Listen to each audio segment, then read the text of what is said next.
Antes Luis me miró porque no tenía puesto la chaqueta.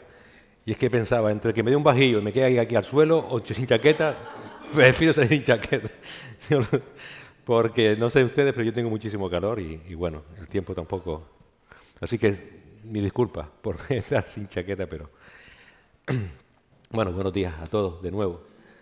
Estamos contentos de poder estar aquí un tiempo más. Alejandra y yo estuvimos una semanita de vacaciones, pero la verdad es que uno echa de menos siempre estar con los hermanos, compartir, vernos las caras, reírnos un rato. Ayer pues pudimos venir y estar también, como decía Luis antes, estar con la clausura de los muchachos y fue un gran gozo. La verdad es que sí, un gozo de ver cómo el Señor está de alguna manera trabajando en esos corazones. Así que, como también decía él, sigamos orando por todos estos muchachos y que el Señor en su voluntad traiga salvación. Bueno, vamos a abrir nuestras Biblias en Primera de Pedro, capítulo 4. Primera de Pedro 4, saben que estamos estudiando esta pequeña carta del apóstol Pedro. Un hombre que era pescador, pero que el Señor usó para llevar su palabra. Y que en este sentido, pues, es una carta bastante sencilla, pero muy práctica, muy práctica. Esta mañana queremos ver del versículo 7 al 11. Y seguro que es un texto que si has leído la palabra de Dios y has visto y estás acostumbrado a ella, es un texto muy conocido, porque es un texto que junto con Romanos capítulo 12, versículos del 6 al 8, Primera de Corintios 12, del 6 al 10 y Primera de Corintios 12, del 28 al 31, así como Efesios 4, versículos 7 y 11, son textos de referencia sobre los dones. Seguro que ya lo habrás leído. Son textos que hablan sobre esos dones que, como explica Pablo en Efesios 4:8, han sido logrados por Cristo a nuestro favor, al favor de todos los creyentes, y han sido distribuidos por el Espíritu Santo, como también leemos en 1 Corintios 12:1, de manera diversa y según su propia voluntad, con el propósito de edificarnos como cuerpo de Cristo. Acabamos de cantar que pongamos siempre nuestra vista en Cristo para poder alentarnos y fortalecernos en nuestro día a día, pero Cristo en su gracia ha dispuesto su iglesia, su cuerpo, para que precisamente podamos ayudarnos en ese ánimo y aliento que necesitamos cada día. Y los dones son una función fundamental. No todos los creyentes tenemos los mismos dones, ni todos los dones son iguales, pero todos son importantes. Y son necesarios para el funcionamiento saludable de la iglesia y para que todos a una, de una manera u otra, con más heridas y otros con menos, al final acabemos la carrera que tenemos por delante. Tomando esto en cuenta, este propósito de esta sección de la carta, y recordando que el hilo conductor de esta primera carta de Pedro es el sufrimiento del pueblo de Dios a causa de Cristo y de su Evangelio, el propósito del apóstol Pedro en esta sección no es muy difícil de entender, ¿no es cierto? Es inequívoco. Los dones y el sufrimiento de los creyentes. Los dones y el sufrimiento de los creyentes. Es un llamado a la responsabilidad de la iglesia para con el hermano que padece. Y a mi entender, ya sea tanto por su fe como por cualquier otra dificultad que no sea pecaminosa. En el capítulo 4, más adelante, Pedro dirá que no padezcamos ni como homicidas o ladrón o malhechor o por entremeterse en lo ajeno, es decir, por cualquier circunstancia que no sea pecaminoso. Estamos como iglesia para ayudarnos los unos a los otros y hacerlo siguiendo las pautas que Dios nos da y usando los medios de gracia que Él nos ha legado a su iglesia, como son los dones. Esto es un tema muy importante, hermano. Es un tema muy importante porque todos, en algún momento u otro, vamos a enfrentar dificultades en la vida. Y nuestra fe nos llama a estar ahí los unos para con los otros. Y esto mismo es lo que estaba haciendo precisamente el apóstol Pedro cuando él escribe esta carta. Él sabía muy bien que los creyentes a los cuales se dirigía estaban sufriendo por ser seguidores de Jesús. Recuerda que en el capítulo 1 los identifica como expatriados, como peregrinos que están sufriendo. Y por eso les escribe esta carta con un propósito: animarlos, fortalecerlos, consolarlos, recordándoles las promesas que Cristo ha dejado a su iglesia. ¿Y cómo lo hace Pedro? Pues usando el don que Dios le dio, predicar la palabra y recordando las promesas que Cristo ha dejado a su iglesia. Así que lo que tenemos aquí, digamos que es una especie de manual de supervivencia, para que sepamos cómo sobrellevar el sufrimiento como creyentes los unos con los otros. El título de nuestra predicación de hoy es Unidos en la angustia, la Iglesia y el sufrimiento del hermano. Unidos en la angustia, la Iglesia y el sufrimiento del hermano. ¿Cómo podemos ser ese apoyo que nuestros hermanos que sufren necesitan? ¿Cómo podemos aconsejar, animar y cuidar a quienes están sufriendo, pero hacerlo de manera efectiva? Y eso solamente hay una forma de hacerlo, y es siguiendo lo que Dios nos enseña en su palabra. Esto no quita que tengamos buenos deseos, buenas intenciones, que tengamos un corazón que no nos cabe en el pecho, pero todo eso tiene que ser regulado, y permítame la expresión, conforme a la palabra de Dios si realmente queremos ser efectivos. Hermanos, este tema es tan delicado que no podemos simplemente actuar con nuestras mejores intenciones, porque a menudo, y debido aún a nuestra pecaminosidad, podremos equivocarnos.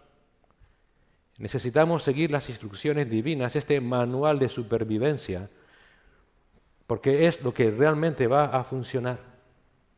Y esto es lo que precisamente vamos a encontrar en este texto, las instrucciones divinas para, como pueblo de Dios, poder ayudarnos mutuamente en este caminar, en este valle de lágrimas que es esta vida, hasta que el Señor nos llame ante su presencia o Él venga por nosotros. Y el resumen del pasaje es este: anima al hermano que sufre recordándole que Cristo ya vuelve. Que Cristo ya vuelve. Ese es el resumen de todo.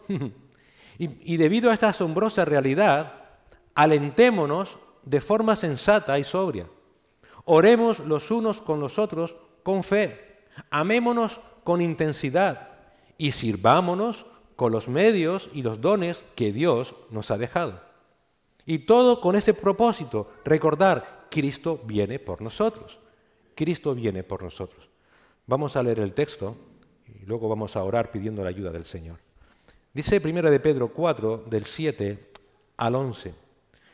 Mas el fin de todas las cosas se acerca. Sed pues sobrios y velad en oración.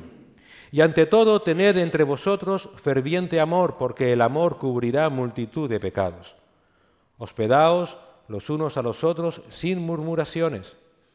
Cada uno según el don que ha recibido, ministrelo a los otros. Buenos administradores de la multiforme gracia de Dios. Si alguno habla, hable conforme a las palabras de Dios. Si alguno ministra, ministre conforme al poder que Dios da, para que en todo sea Dios glorificado por Jesucristo, a quien pertenecen la gloria y el imperio por los siglos de los siglos. Amén. Señor y Padre, gracias por tu palabra, gracias una vez más por ella, Señor, porque en ella encontramos todo lo que necesitamos para esta vida y para andar, Señor, como un pueblo piadoso tuyo, Señor, un pueblo santo, llamado a ser santo como tú eres santo. Un pueblo llamado también a cuidarnos mutuamente los unos con los otros, Señor, porque sabemos que esta vida duele, esta vida es compleja, pero tú, Señor, no nos has dejado solos, nos has dado tu Espíritu Santo, tu palabra y a tu cuerpo, que es la Iglesia, para que mutuamente y en amor nos ayudemos a acabar la carrera que tenemos por delante. Ayúdanos, Señor, no solamente a ser buenos ayudadores, sino también a ser personas que busquemos, que sepamos que necesitamos en ocasiones ayuda de otros hermanos. Y de esa manera podamos apoyarnos los unos a los otros, Señor. Padre, te rogamos que tu Espíritu Santo nos llene de sabiduría para entender tu palabra. Líbranos del error, líbranos, Señor, de meter en ella lo que tú nos dices, Señor, queriendo quizás simplemente satisfacer nuestro ego, sino simplemente y con claridad y con sencillez entender lo que tú nos dices a través de Pedro y poder aplicarlo a nuestras vidas. Gracias por esta iglesia local, Señor, gracias por lo que tú estás haciendo en medio nuestro a través de tu palabra. Sigue edificándola, Señor, sigue trayendo santificación a nuestras vidas y también salvación a las almas que nos acompañan. Ponemos este tiempo en tus manos, Señor, en Cristo Jesús. Amén. Unidos en la angustia, la iglesia y el sufrimiento del hermano. ¿Cómo ayudar de forma efectiva al hermano que sufre? ¿Cómo dar un apoyo que realmente sirva? No solo que suene bien. El apóstol Pedro nos da en este texto que acabamos de leer 5 puntos que están íntimamente interconectados, pero que tiene un punto central, y es recordar el regreso del Señor. Y ese es el primer punto. Anima al hermano que sufre recordando que el regreso del Señor está cerca. Mira lo que dice la primera parte del versículo 7. Mas el fin de todas las cosas se acerca. A primera vista, esto como poco puede sonar poco práctico, ¿no es cierto? Un hermano al que ama sufre y tú le dices, tranquilo, ¿sabes qué? Jesús viene pronto. Y él dirá, ¿qué me estás diciendo? Esto de entrada incluso pudiera parecer insensible, suena a querer, y perdonen la expresión, quitarse a ese hermano de encima. Mira, el Señor viene pronto y sigo mi camino. Sin embargo, Pedro nos dice que esta es la base de todo nuestro consuelo. Es la frase que vertebra toda esta sección. Te animo a que hagas un ejercicio de gramática. Quita esta frase y nada de lo que sigue tiene sentido con nada de lo que precede en lo que hasta ahora hemos visto. Es el mensaje central de esta sección. Este mismo pensamiento es tan capital que recorre todo el Nuevo Testamento. Piensa en lo que antes leímos en Juan 14. Allí los discípulos se encuentran completamente confundidos, están terriblemente desanimados. Jesús les había dicho que tenía que partir, que moriría, que uno de los 12 era un traidor, que Pedro le iba a negar 3 veces, que Satanás estaba obrando contra ellos y que al final todos iban a ser dispersados y que iban a sufrir lo indecible. ¿Y qué les dice Cristo? ¿Cómo los anima? Recordemos de nuevo Juan 14, del 1 al 3. No se turbe vuestro corazón, creed en Dios, creed también en mí. En la casa de mi Padre hay muchas moradas, si así no fuera, os lo hubiera dicho, porque voy a preparar un lugar para vosotros. Y si me voy y preparo un lugar para vosotros, vendré otra vez y os tomaré conmigo, para que donde yo estoy, allí estéis también vosotros. ¿Cómo animó Cristo a aquellos discípulos? No se preocupen, no van a sufrir, yo los voy a cuidar, no van a enfermar, no van a envejecer, no van a ser perseguidos. No, les habla de que yo voy a volver por ustedes. No me he olvidado de ustedes, nunca me olvidaré de ustedes. El Señor lo que hace es, por medio de una confianza firme en las promesas de Dios, en las promesas del Padre y en la promesa de que Él volvería por ellos, lo que hace es que esas promesas alivien el sufrimiento de sus almas, que sean sostenidos en las pruebas que vendrían. Fíjate que aquí, en este Juan 14, no hubo instrucciones sobre cómo lidiar con el sufrimiento, sobre cómo esquivarlo, sobre cómo sortearlo, cómo escapar de él. No hubo nada de eso. Todo lo que era suficiente saber para el sufrimiento que vendría por delante para aquellos hombres es que un día estarían con el Padre y con Cristo. Era todo lo que ellos iban a necesitar saber. Volveré y os tomaré a mí mismo para que donde yo estoy, vosotros también estéis. Es esa vuelta de Cristo, los últimos tiempos. Es el final de todo. Es el final de todas las cosas que se acercan. Desde que Cristo ascendió a los cielos en Hechos capítulo 2 hasta su vuelta, estamos ya en ese último tiempo. Ya no hay nada más, sino esperar con ansia que Cristo venga por su iglesia. Hermanos, la promesa del regreso de Cristo es lo único que puede calmar el dolor de un alma afligida por causa de su fe. No hay un consuelo más grande para el que sufre que saber que el Señor no lo ha olvidado y que pronto volverá por él. Es saber que esta vida es temporal y que en un momento dado el Señor enjuagará todas nuestras lágrimas y nos sostendrá para siempre. ¿Sabes quién fue uno de aquellos discípulos que fue animado con estas palabras? Pedro. Pedro, el que escribe esta carta. Y aquí Pedro lo que está simplemente es recordando a su audiencia lo mismo que Cristo le dijo a ellos. Volveré, anímense. Y por tanto lo que Pedro está haciendo aquí es confortar a aquella audiencia suya en sus tribulaciones. Y además lo estaba haciendo cumpliendo el encargo que el Señor le había dicho o le había dado aquella noche en que Pedro le iba a negar 3 veces. Recuerda Lucas 22, pero yo he rogado por ti para que tu fe no falle, y tú, una vez que hayas regresado, ese regreso es después de de haberme negado 3 veces, fortalece a tus hermanos. Y Pedro lo que está haciendo aquí con esta carta es eso, fortalecer a sus hermanos que sufren, que están sufriendo por Cristo, que están sufriendo por el Evangelio. ¿Y cómo lo hace Pedro? Pues recordando las palabras del Señor Jesús en Juan 14. Lo mismo que recibió del Señor es lo que Él está compartiendo. Lo mismo que a Él le sirvió para fortalecerse en sus luchas, recordar que Cristo vendría por Él, es lo que Él está haciendo. ¿Por qué crees que el Señor Jesús dio este memorial de la Santa Cena que después vamos a tomar? Las palabras del Señor son claras. Haced esto en memoria de mí, para recordar el costo de nuestra salvación y recordar que Cristo, ¿qué? Volverá. Volverá. No hay nada que conforte más el alma de un cristiano, de un creyente afligido, que recordar que en breve estará con el Señor Jesús. No, no es una promesa baladí, no es una promesa inconsistente, es lo que realmente da sentido a una vida que espera por fe, que vive por fe. Recordar la promesa de la vida venidera, la promesa de una herencia en los cielos, como hace Pedro al principio de la carta, es lo que realmente sostiene al Hijo de Dios que sufre en esta vida. Esto es tan crucial, hermanos, que esta referencia al regreso de Cristo para alentarnos en nuestros sufrimientos no es algo exclusivo de Pedro.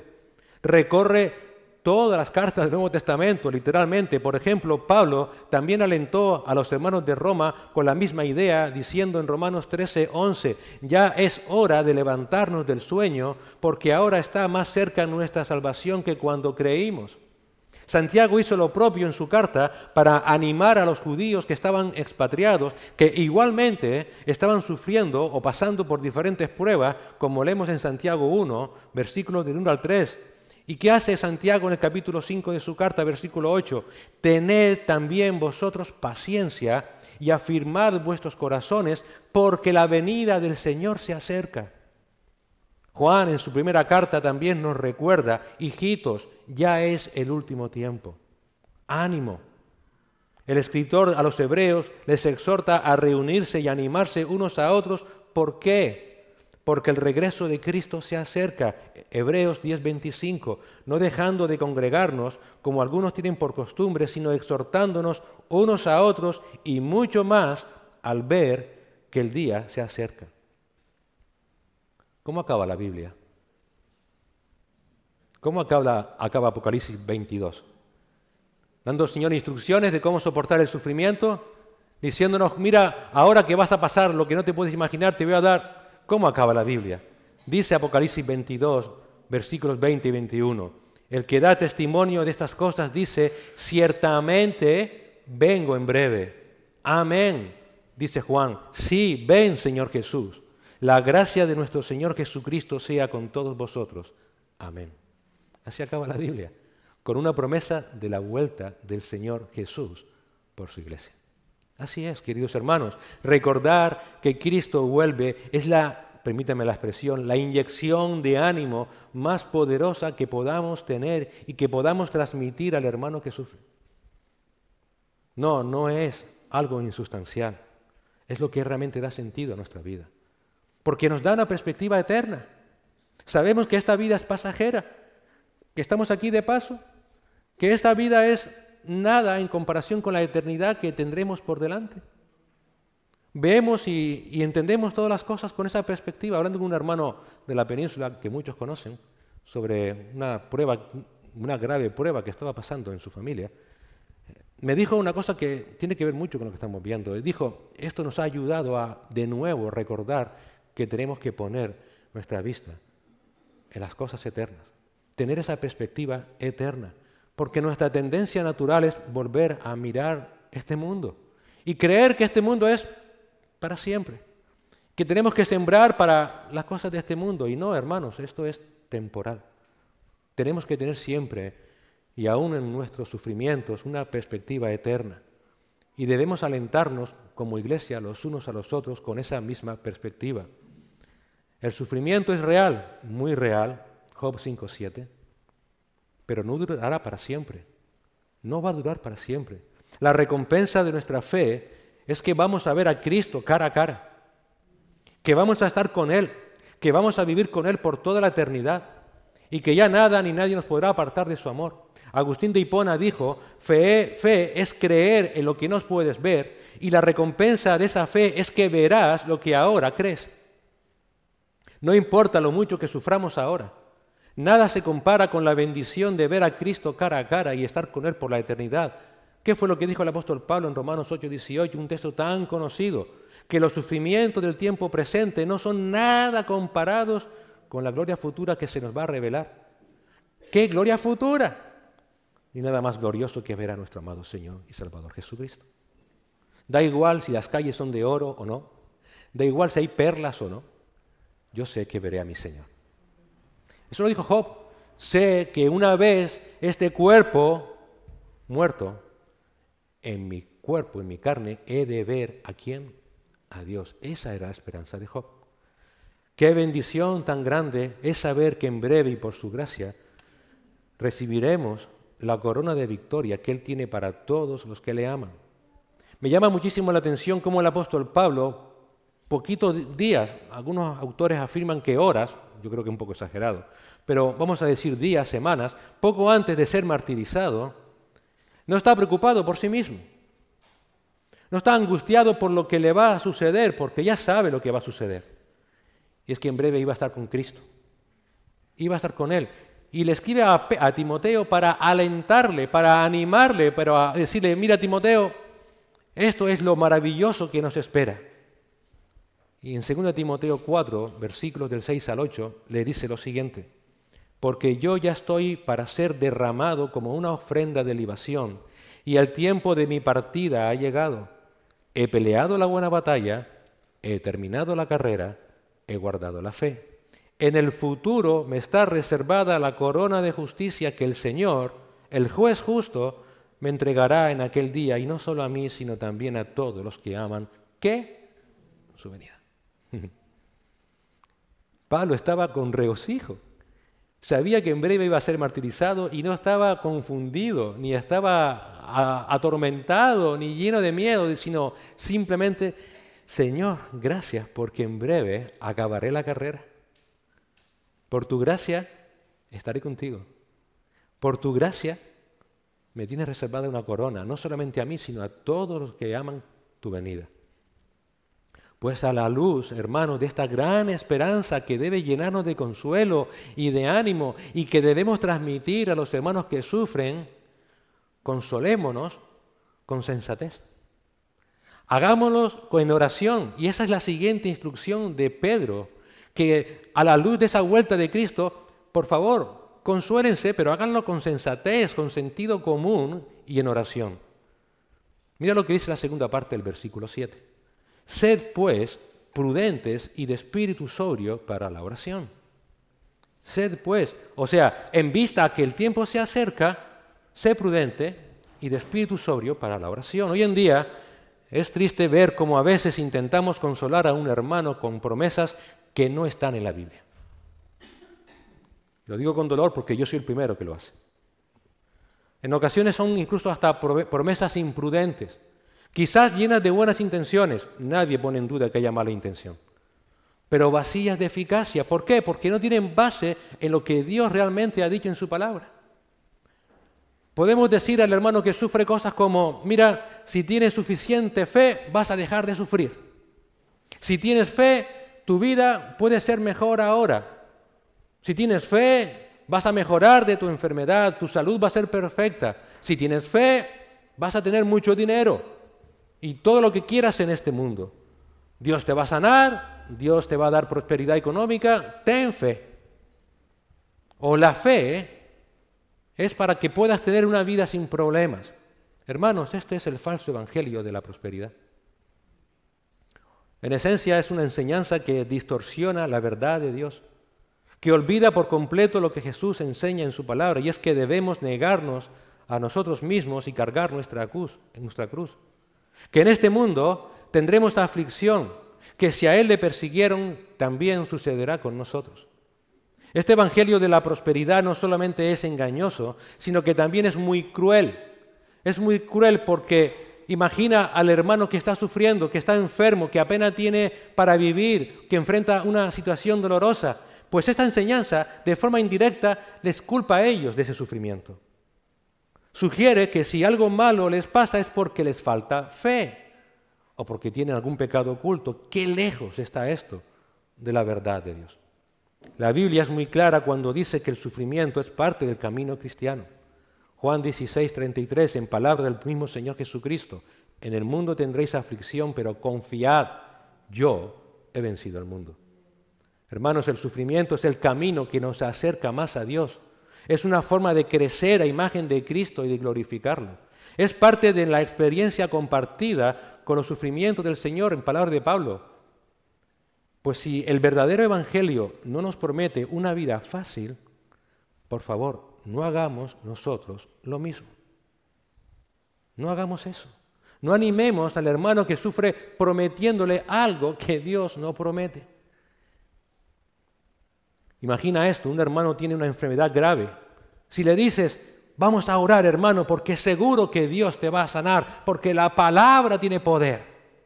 Vamos a orar por tu sanación, Dios te va a sanar, ten fe. Si le dices todo esto, estás dándole una esperanza que no puedes garantizar. ¿Acaso eres médico? ¿O peor aún, eres adivino? ¿O peor aún, eres Dios? ¿Qué pasa si la voluntad de Dios es que no se cure? ¿Qué pasa si la voluntad de Dios es que su enfermedad vaya a peor? ¿Qué sucede si Dios se lo quiere llevar por medio de esa enfermedad? Su dolor será aún mayor, incluso su fe se puede ver afectada si le das una promesa que Dios no da en su palabra. ¿Qué es lo prudente? Es equilibrar el buen deseo de que ese hermano sane con la esperanza segura que encontramos en Cristo. Guiarlo a depositar su confianza en el Señor, no en que vaya a sanar. Guiarlo a que reconozca que Dios, que Cristo es soberano sobre la vida y la muerte. Y que ya nada lo va a apartar. Sí, deseo que te sanes. Pero ¿sabes qué? Dios es soberano. Cristo está obrando en ti. Confía en lo que el Señor permite en tu vida. Eso es lo más sabio y prudente. Por eso Pedro nos insta a alentar al hermano que sufre de manera prudente y con espíritu sobrio. Y una vez más recordando que Cristo viene por nosotros, que no se ha olvidado de nosotros. Que la solución no es que el problema desaparezca, sino que es Cristo. Esa es la solución. Que no apartemos nuestra vista del Señor. En otras palabras, debemos consolar con la verdad de Dios y no con promesas vacías. Debemos volver a las Escrituras para encontrar el consuelo que realmente edifica y sostiene. Y es el consuelo que viene de la palabra de Dios por medio de Cristo y no en nuestras fantasías humanas, aunque estén llenas de buenas intenciones. Pedro nos insta a alentarnos con sensatez a la luz de la brevedad de la vida de este mundo, a la luz de la eternidad con Cristo. Esa sensatez, esa prudencia nos debe llevar a evaluar todo lo que vivimos, aún las peores situaciones, como dijimos antes, con esa perspectiva eterna. Lo que vivimos hoy en la Iglesia universal, es que precisamente hemos perdido esta perspectiva eterna. Los primeros cristianos tenían muy claro que esta vida era temporal y estaban dispuestos a sufrir si así era la voluntad del Señor. No hay ningún lamento por estar sufriendo. Ese lamento empieza a surgir cuando aparentemente, la venida del Señor empieza a retrasarse. Y la gente en la iglesia empieza de nuevo a mirar las cosas de este mundo. Baja su cabeza y empieza a mirar y a seguir deseando lo que este mundo ofrece, ya que Cristo parece que no va a volver por ahora. Pero al principio de la iglesia eso no fue así. ¿Sabes cómo comienza, por ejemplo, el monasticismo? Los monasterios. Es simpático saber eso. Pero en aquella época los cristianos estaban tan acostumbrados a sufrir que para ellos no sufrir era algo impensable. Por tanto, la sociedad empieza a cambiar, el cristianismo empieza a ser aceptado y digamos que esa persecución que existía en los primeros siglos empezó a desaparecer. Y los cristianos estaban que no sabían qué hacer. Aquí falla algo, porque es inherente ser cristiano con sufrir por causa de Cristo. Y ahora nadie me persigue por mi fe, nadie me critica por mi fe, pues de alguna manera debo buscar ese sufrimiento. Y comenzaron a poner lugares aislados en los desiertos, en sitios inhóspitos, y empezaron a implementar medios de flagelación física, etcétera, para sufrir, porque ellos sabían que debían sufrir por causa de su fe. Así comenzó el monasticismo. Hoy en día, todo esto se ha perdido. Y cada vez que alguien sufre un poquito, ya parece como que el mundo se le viene abajo y no lo ve con perspectiva eterna. Hermanos, podemos elegir o vivir de ilusiones como tal vez alguno esté viviendo, o alentarnos con la sensatez de saber que todo tiene una perspectiva eterna, alentarnos con la sensatez de la palabra de Dios. ¿Qué eliges? Animar con lo que sí dice la Biblia, y es que la presencia de Dios estará siempre con nosotros en medio de la tormenta y que hay una esperanza firme de vida eterna en Cristo, o simplemente vivir de ilusiones. ¿Qué eliges? ¿Qué es lo que realmente trae descanso a un alma afligida? Sino entender y comprender que ya nada nos podrá apartar de Cristo. Más allá de lo que podamos vivir, Romanos 8, del 35 al 39. ¿Quién nos separará del amor de Cristo? Recuerdo una vez más, Pablo también está animando a los creyentes de Roma. ¿Quién te va a separar del amor de Cristo? ¿Tribulación? Fíjate ahora en la descripción que da Pablo. ¿Tribulación? ¿Angustia? ¿Persecución? ¿Hambre? ¿Desnudez? ¿Peligro? ¿O espada? ¿Por qué dice esto Pablo? Porque los hermanos están pasando por angustias, por persecuciones, por hambres, por desnudez, por peligro, por espada. Pablo sigue, como está escrito. ¿Y por qué dice como está escrito? Porque lo dice Dios, porque Dios lo ha dicho. Por causa de ti somos muertos todo el tiempo, somos contados como ovejas de matadero. Esto hoy en día la Iglesia se ha olvidado. Nos hemos olvidado de que somos muertos todo el tiempo, de que ya somos como ovejas en el matadero, ya que estamos de paso. Antes, sigue diciendo Pablo, antes en todas estas cosas, ¿qué cosas? Tribulación, angustia, persecución, hambre, desnudez, peligro, espadas. Antes en todas estas cosas somos más que vencedores por medio de aquel que nos amó. ¿Y quién nos amó? Jesús, nuestro amado Señor Jesucristo. Por lo cual, dice el apóstol Pablo, por lo cual estoy seguro de que ni la muerte, ni la vida, ni ángeles, ni principados, ni potestades, ni lo presente, ni lo porvenir, ni lo alto, ni lo profundo, ni ninguna otra cosa creada nos podrá separar del amor de Dios, que es en Cristo Jesús, Señor nuestro. Les cuento una imprudencia por mi parte o un pecado. Cuando yo era, no es que ahora tenga conocimiento de la palabra, pero antes tenía mucho menos. Yo a veces leía esto y yo pensaba que decía, nada me podrá separar del amor de Cristo, salvo yo. Mi falta de fe, mi pecado, ni tú mismo te podrás separar. Ninguna cosa creada, y ahí estás tú. Confía en el Señor. Confía en que Él no se ha olvidado de ti. Da igual la prueba dura que puedas estar viviendo. La dureza de todo lo que estás viviendo en tu vida, nada te podrá separar del amor de Dios. Nada. Además, esta prudencia debe guiar nuestras oraciones. Por eso dice el apóstol Pedro que seamos sensatos también en la oración. Hermanos, la oración no es un cajero automático, donde tú vas a Dios para pedirle lo que tu corazón anhela, por muy legítimo que sea. Por muy legítimo que sea. La oración es un medio de gracia donde reconocemos que Dios es soberano y que su voluntad debe estar sobre nuestras vidas. Eso es la oración. La oración no es para que tú cambies la voluntad de Dios, sino para que tú cambies la tuya. Para que te sometas a la voluntad de Dios. Jesús en el Getsemaní nos dio ejemplo. En Lucas 22:42, ¿cómo ora Jesús? Padre, si quieres, pasa de mí esta copa, pero no se haga mi voluntad, sino la tuya. Yo te pregunto, ¿fue esta oración de Cristo prudente o no? ¿Fue con un espíritu sobrio o no? ¿Y por qué? porque reconocía que su Padre es soberano, que todo estaba bajo su control. Pues así debemos orar nosotros igualmente. Hermanos, oramos con esa misma prudencia, con ese mismo espíritu sobrio, porque nos sabemos dependientes de Dios para todo. Oramos para que Dios cumpla su propósito, su voluntad en nosotros. Cuando hagas esta oración, piénsalo bien, porque le estás diciendo al Señor, haz conmigo lo que tú quieras. Pero no hay nada mejor que Dios haga lo que Él quiera en nuestras vidas. Nada mejor. Oramos para que Dios cumpla su propósito, el que sea en nosotros, y que sea para su gloria, u oramos para que Dios simplemente cumpla nuestros deseos.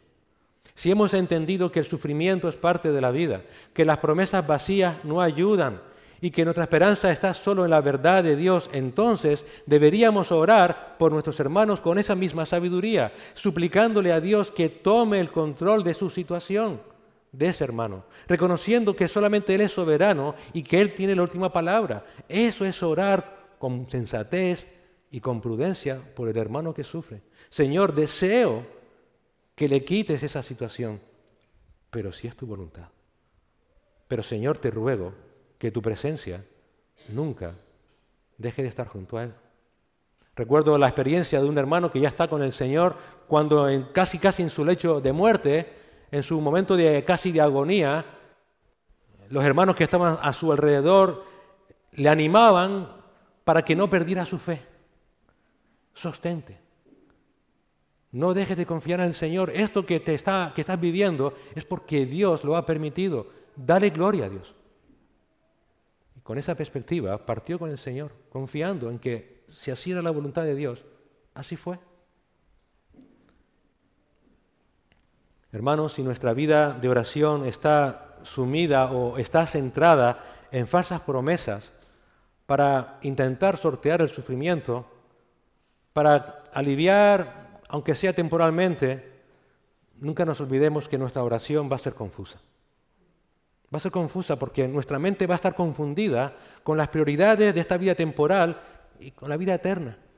Pero si nos centramos en la voluntad perfecta de Dios para nuestras vidas, esa oración intercesora, los unos por los otros, nos va a llevar hasta un lugar que dice la palabra es un trono, y que ese trono tiene un nombre, el trono de la gracia. De la gracia. Es ahí donde vamos a recibir el oportuno socorro para cualquier tribulación que vayamos a vivir. Y esa es la motivación de nuestras oraciones. Señor, que el hermano sea movido a ir a tu trono, para que reciba la gracia que va a necesitar en esta situación por la que está pasando. Que mi oración mueva a ese hermano a depender solamente de ti. Porque es en ese trono de la gracia donde realmente el Señor nos mantendrá firmes y esperanzados solamente en Él, y no en la solución de los problemas que nos causan sufrimiento. Hermano, nunca olvides que si estás pensando y orando correctamente, tendrás una vida preparada para lo que el Señor tenga previsto que suceda en tu vida. Siempre. No tenemos por qué esperar a que el sufrimiento nos coja prevenidos. Si sabes que vas a pasar por pruebas, ora desde ya para que el Señor te sostenga cuando pases por ese momento. Y así debemos orar por nuestros hermanos que sufren, para que también ellos estén preparados con un espíritu sobrio. Esta actitud nos ayuda a todos a mantenernos firmes en Cristo, dependientes de Cristo, porque sabemos que nuestra verdadera esperanza está en Cristo y no en la solución del problema. Lo tercero que nos dice Pedro para ayudar al hermano que sufre es que a la vista de la vuelta de Cristo, alentémonos con amor sincero. Versículo 8. Y ante todo, tened entre vosotros ferviente amor, porque el amor cubrirá multitud de pecados. Pedro pone un énfasis especial en el amor, diciendo sobre todo o ante todo.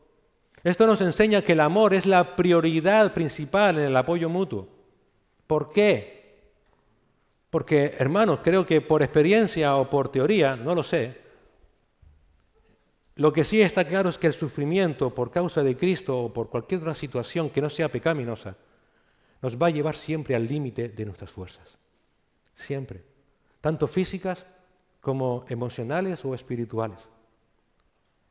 ¿Quién lo sabe mejor que el propio Señor Jesucristo? Él pasó por esa misma situación, al extremo, como leíamos esta mañana, como veíamos esta mañana en la clase, que el Señor sudó o expulsó gotas de sangre, de la angustia. El sufrimiento por causa del Evangelio en ocasiones nos llevará al límite de nuestras fuerzas. Es por esa razón que también el Señor en Juan 17:15 oró diciendo: no ruego que los quites del mundo, sino que los guardes del mal. El Señor sabía de la dureza del sufrimiento que iban a pasar sus discípulos y la cuestión es si tú y yo, si nosotros sabemos o estamos conscientes de esa dureza también. En ocasiones no nos ponemos en el zapato o en los zapatos, como se suele decir, del hermano que sufre. Manolito decía que a nadie le duelen que le pisen el callo ajeno. ¿Eso qué significa? Bueno, que a nadie le va a doler como le puede doler al que realmente está sufriendo. No es fácil, no es sencillo, ¿verdad? Pero eso es a lo que estamos llamados. El amor tiene el propósito de sentir el dolor del hermano que sufre. Esa es la idea.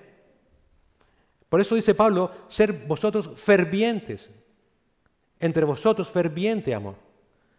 Debe ser un amor intenso, activo, constante, que se identifica plenamente con el hermano que sufre. No se trata simplemente de sentir algo, sino de sentirlo todo y actuar en consecuencia, de estar al lado del que sufre, y no solamente en el tiempo en el que compartimos los domingos aquí como iglesia, sino en su día a día.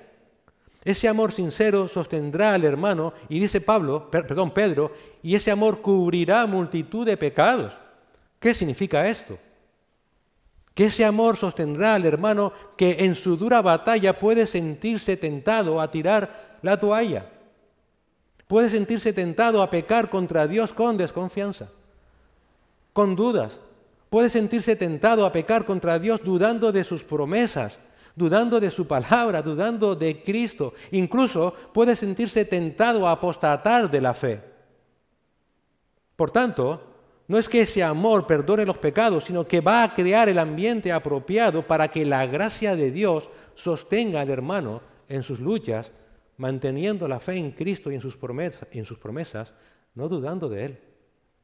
El amor mutuo nos va a sostener, hermanos, a sostener.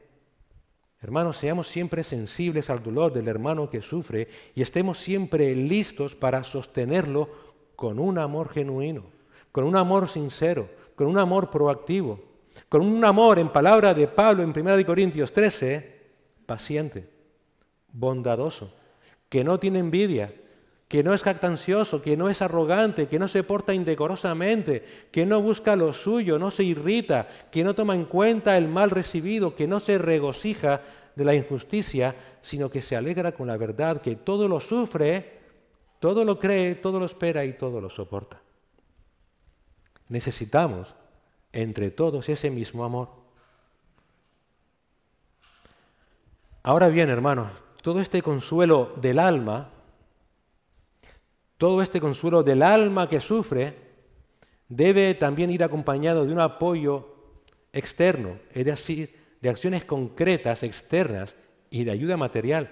De nada sirve tener buenos deseos si después no hay una ayuda externa.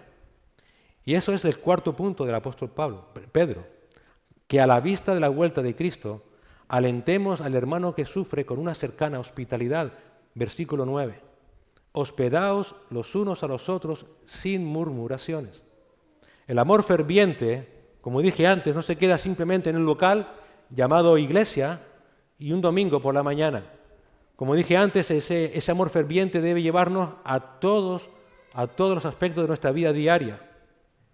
La hospitalidad es una de esas formas concretas de mostrar ese amor. Ahora, ¿qué es la hospitalidad? Pues simplemente pasar tiempo con el hermano que sufre.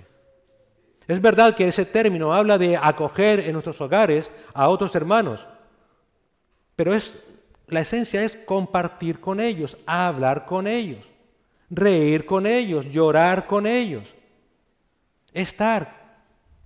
tener ese contacto físico. Esa es la idea. La iglesia de los primeros cristianos, ¿por qué se caracterizaba? Precisamente por esta hospitalidad, porque lo compartían todo. Siempre se reunían, estaban siempre a una. Si era necesario, vendían lo que tenían para poder ayudarse unos a otros. Estaban pendientes continuamente los unos de los otros. Y esa hospitalidad genuina se debe hacer, dice Pedro, sin quejas ni murmuraciones. Es decir, es un acto de alegría, no de obligación. Hoy en día esa hospitalidad parece que es un inconveniente en mi agenda. Tengo mi agenda, sé lo que tengo que hacer el lunes, el martes, el miércoles, el jueves, pero ahora de repente se me rompen los planes porque no hay nada más glorioso que poder glorificar a Cristo pudiendo ayudar al hermano que sufre, que padece. Que ser ese, permítame la expresión, ese mensajero, ese ángel que el Señor envía para poder cuidar o alentar o animar al hermano que está pasando por un mal momento. La hospitalidad genuina se debe hacer sin quejas, sin murmuraciones. Es un acto de alegría, no de obligación. Pablo nos dice en Romanos 12:13, contribuyendo para las necesidades de los santos, practicando la hospitalidad. Pablo nos exhorta a compartir las necesidades de los santos. Y Pedro nos insta a hacerlo con aquellos santos que sufren. Hermanos, qué importante es ese compañerismo, ese aliento, ese llorar con el que llora, sufrir con el que sufre. Todos debemos hacerlo a una, unidos con esa intención. Y debemos hacerlo en todo tiempo y en toda circunstancia, sin murmuraciones, sin quejas. A mí siempre me llama la atención lo que dice el autor de Hebreos en Hebreos 13:2, hablando de aquellos de su audiencia, aunque luego hay otras posiciones, pero hablando de aquella audiencia de los hebreos, el autor dice en Hebreos 13:12 que practicando esa hospitalidad, algunos albergaron ángeles sin saberlo. Hermanos, debemos demostrar nuestro amor al hermano que sufre con una hospitalidad cercana y sincera. Y de nuevo, permítame la expresión, como siendo ese ángel que va a ayudar al hermano para consolarlo y hacerlo con una buena disposición, con alegría. Y además deberemos ayudarlo usando nuestros dones. A la vista de la vuelta de Cristo, alentémonos sirviéndonos los unos a los otros con nuestros dones. Versículos 10 y 11. Según cada uno ha recibido un don especial, úselo sirviéndoos los unos a los otros como buenos administradores de la multiforme gracia de Dios. El que hable conforme a las palabras de Dios. El que sirve, que lo haga por la fortaleza que Dios da, para que en todo Dios sea glorificado mediante Jesucristo, a quien pertenecen la gloria y el dominio por los siglos de los siglos. Amén. Como ya dijimos al principio, este texto es uno de los textos centrales del Nuevo Testamento respecto de los dones. Y ahora sabemos por qué, ¿no es cierto? Al menos se supone. ¿Por qué Cristo logró a nuestro favor los dones? ¿Por qué el Espíritu Santo los ha repartido entre todos y cada uno de nosotros con liberalidad? ¿Por qué todos los dones son fundamentales y necesarios? Porque nos van a ayudar ¿a qué? A soportar esta vida, hermanos. A que todos podamos acabar la carrera que tenemos por delante. A que podamos alentarnos los unos a los otros. Para que nos sostengamos en medio de nuestros sufrimientos como buenos administradores de la multiforme gracia de Dios. Esa gracia que nos sostiene. Dios nos ha dado a cada uno de nosotros un don especial, una habilidad, una capacidad única, no para que estemos aquí predicando y digamos qué gran predicación o qué gran cántico cantamos, sino para que nos ayudemos los unos a los otros. Para que nos ayudemos los unos a los otros. Los dones muestran esa gracia de Dios, esa multiforme gracia de Dios a favor de su pueblo, para guardar a su pueblo. Esa es la idea, hermanos. Es decir, la gracia de Dios que se manifiesta de muchas formas diferentes es usado por Dios para soportar, para que soportemos esos momentos de dolor y sufrimiento. Si tu don es enseñar, O lo que es lo mismo, animar, aconsejar, como dije antes, como está haciendo aquí Pedro cuando escribe esta carta. Hazlo conforme a la palabra de Dios, una vez más. ¿Qué significa eso? Que yo no me invento nada. Que yo no te doy simplemente buenas, o quien lo haga, buenas intenciones. ¿Qué dice el Señor? Vamos a la palabra. ¿Qué dice el Señor?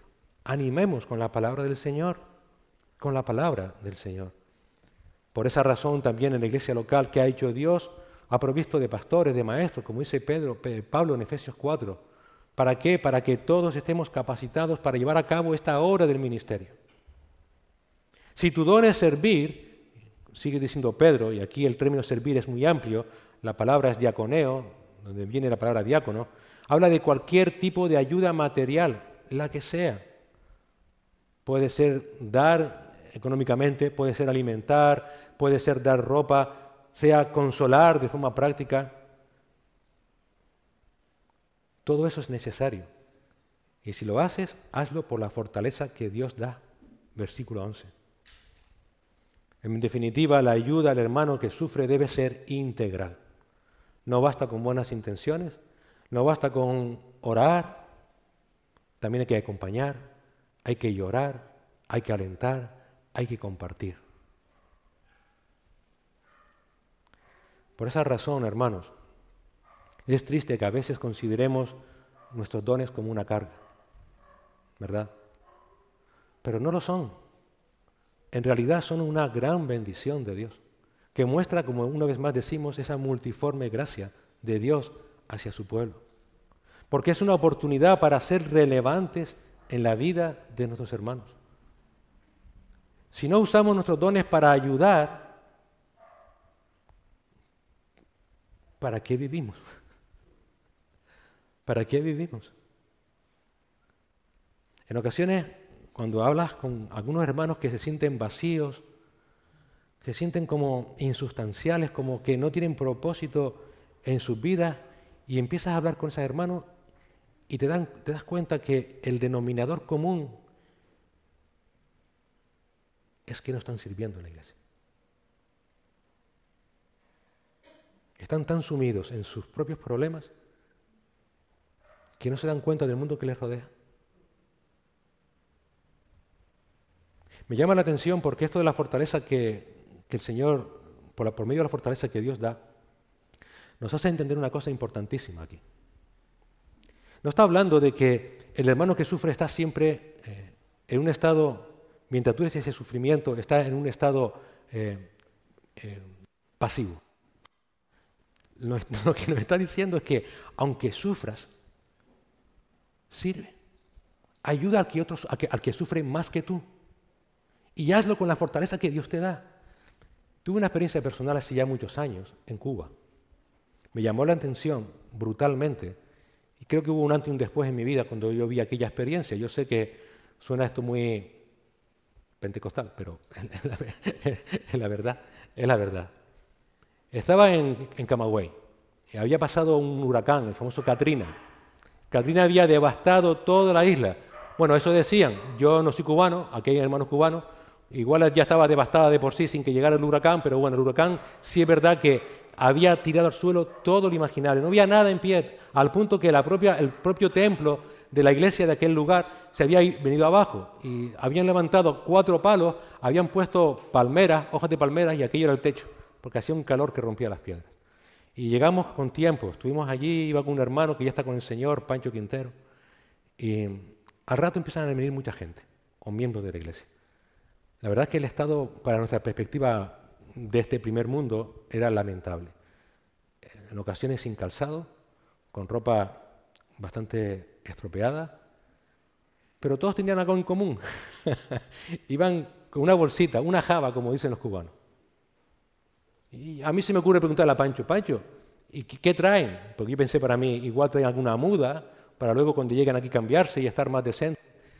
Y me dice, no, Miquel, traen comida. Yo, ¿comida? Dice, sí, para ayudar a los hermanos que no tienen nada.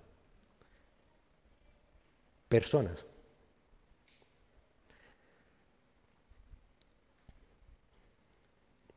Que lo habían perdido todo,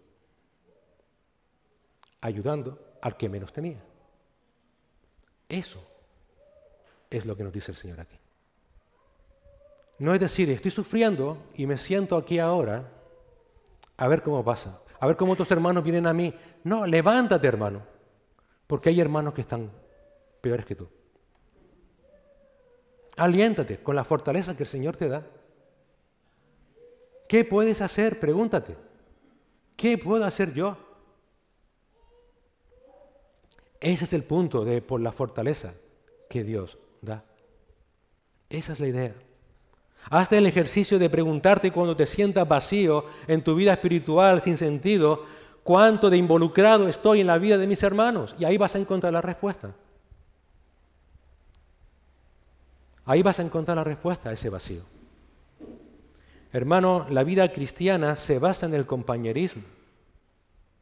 Si no te dueles con el que se duele, si no ríes con el que ríe, si no lloras con el que llora, estás perdiendo tu vida. Si te niegas a usar los dones porque es una pesadez para ayudar a tu hermano, te estás privando de experimentar una vida plena que el Señor ha preparado para ti. Pero además, y permíteme ser directo, con amor, pero directo, estarás actuando egoístamente.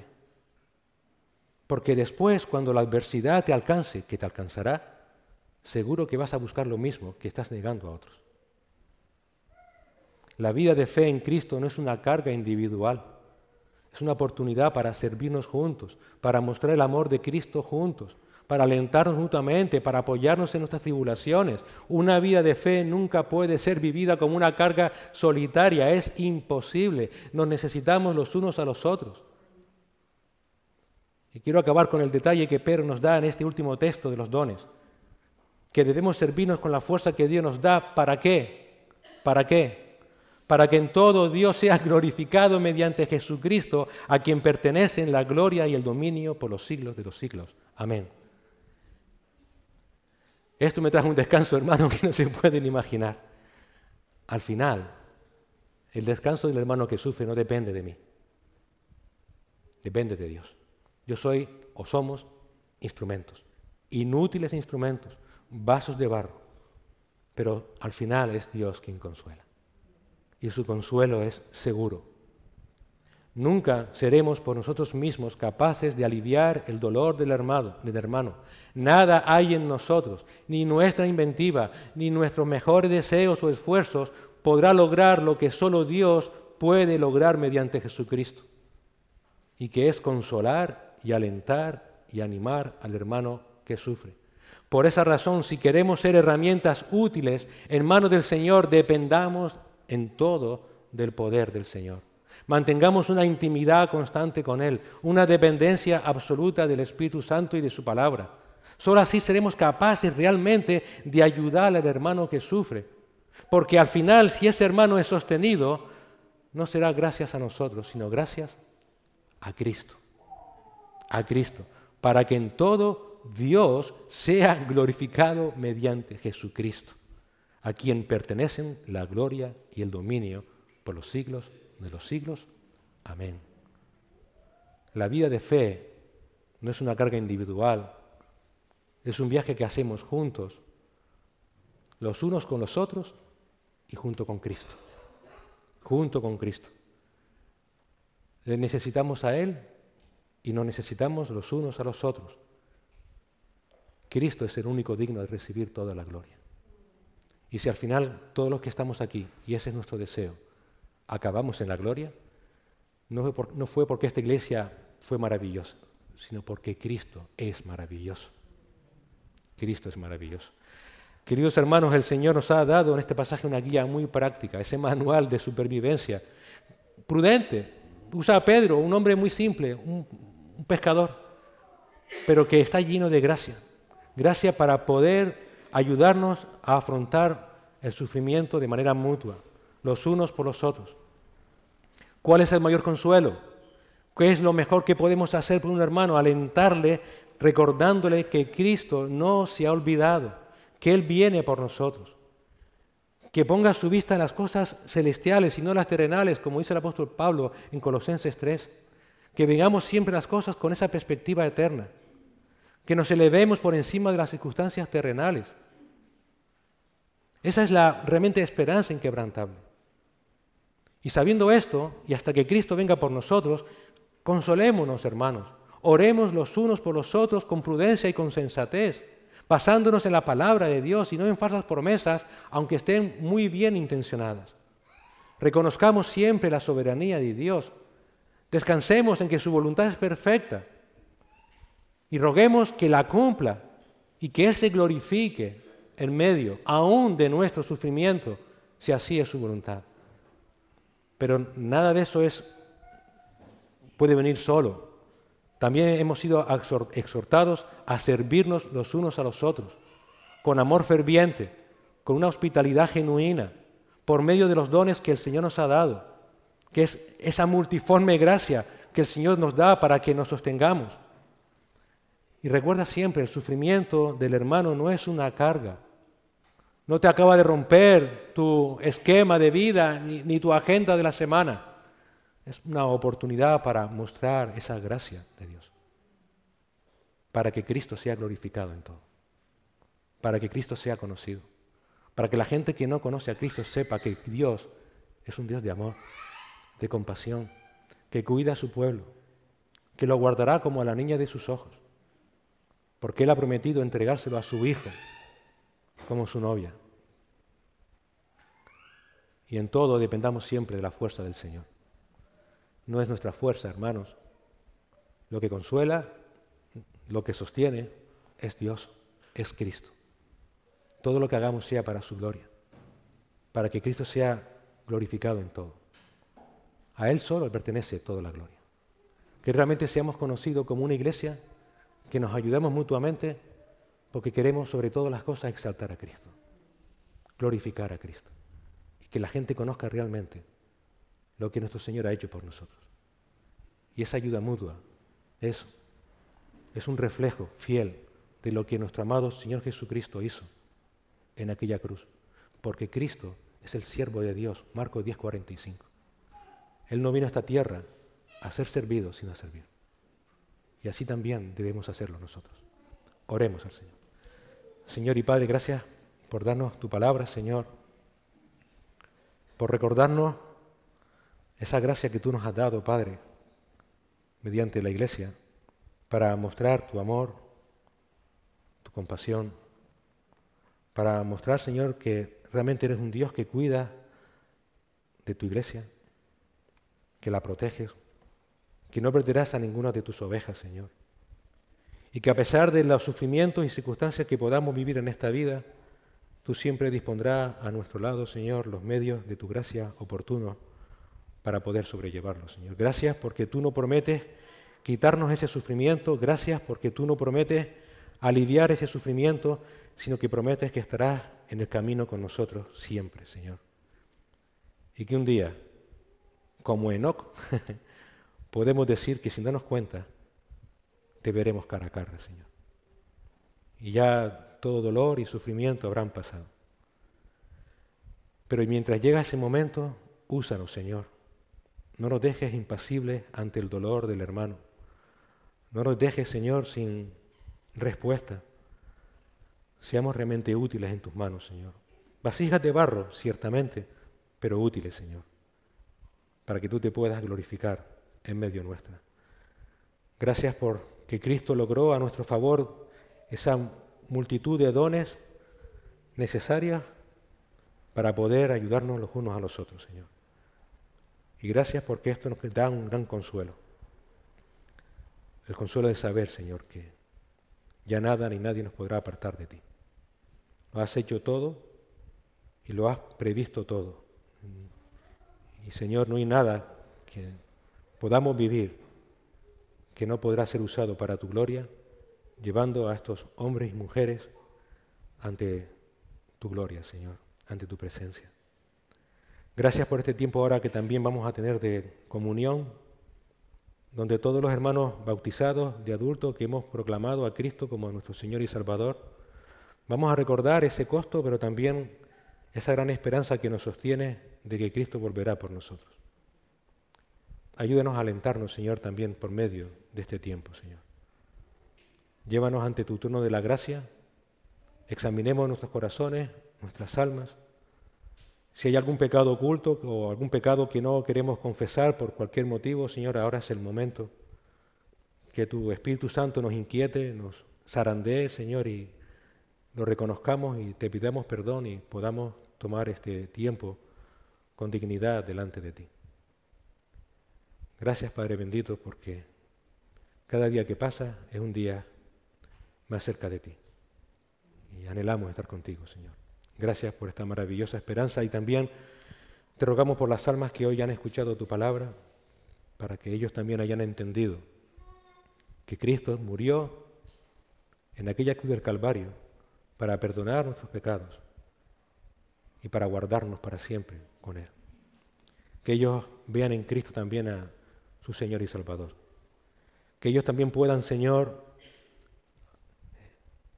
renunciar ya a las cosas de este mundo, sabiendo que son perecederas, que no valen para nada, que solo crean dolor y frustración, y pongan su vista en Cristo, nuestro amado Señor y Salvador, y puedan ver en Él al Dios hecho hombre, que vino a este mundo a dar su vida, a derramar hasta la última gota de su sangre, para que todo aquel que en Él crea sea salvo.